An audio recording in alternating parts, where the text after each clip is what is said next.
তো ফ্রেন্ডস, কেমন লাগলো কমেন্টে জানাবে। জানি না কেমন লাগলো কি না লাগলো, তোমরাই বলতে পারবে। আমাদের যতটা সম্ভব হয়েছে করার চেষ্টা করেছি। আজকে ভিডিওটা করা যে কি প্রবলেম হচ্ছে কি বলবে, মানে ক্যামেরা মা ভালো ঠিকমতো করতে পারছে না, আমার ফ্রেন্ড আছে ওপারে, ওকে ডেকেছি, চিকু বলছে না করব, তো এই পুচকুটকে করেছি। ওর অভিনয়টা কেমন লাগলো সেটাও কমেন্টে জানাবে। আর যদি ভালো লাগে তাহলে লাইক লাইক লাইক লাইক করো।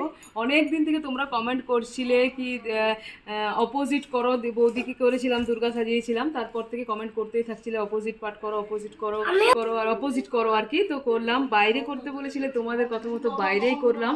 জানি না আজকে প্রচণ্ড রোদের তাপ, বাইরে কেমন আসলো কি, সেদিন বেশ ওয়েদারটাও ভালো ছিল।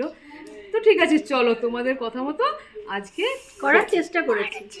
কেমন লাগলো বেটু এদিকে তাকা, কেমন লাগলো কমেন্টে জানাবে। আর যদি ভালো লাগে তাহলে লাইক করবে। অ্যাকচুয়ালি আমার জানো তো আলতা বলো, মানে পায়ের আলতাটা বুঝতে পারবে সেরকম ভাবে অতটা ক্লিয়ার আসেনি, কেন কি আলতা বলো সিঁদুর বলো এগুলোতে আমার একদম অ্যালার্জি, এগুলো আমি পরি না, পরতে পারি না, এগুলো আমার ঘোরতর অ্যালার্জি বলতে পারো। পুরো ব্যাপারটাই লিপস্টিকে কভার করেছি, যেটা বৌদির ক্ষেত্রে ছিল সিঁদুর বলো আলতা বলো মা দুর্গার যেটা হয়। কিন্তু তোমাদের রিকোয়েস্ট রাখার জন্যই আমি এই চ্যালেঞ্জটা করলাম। তোমার কেমন লাগলো সেটা জানাবে। পুরো ব্যাপারটাই লিপস্টিকে কভার করার চেষ্টা করেছি। কেমন লাগলো কমেন্টে জানাবে। ভালো লাগলো like share subscribe, like share subscribe. Bye bye করে দে।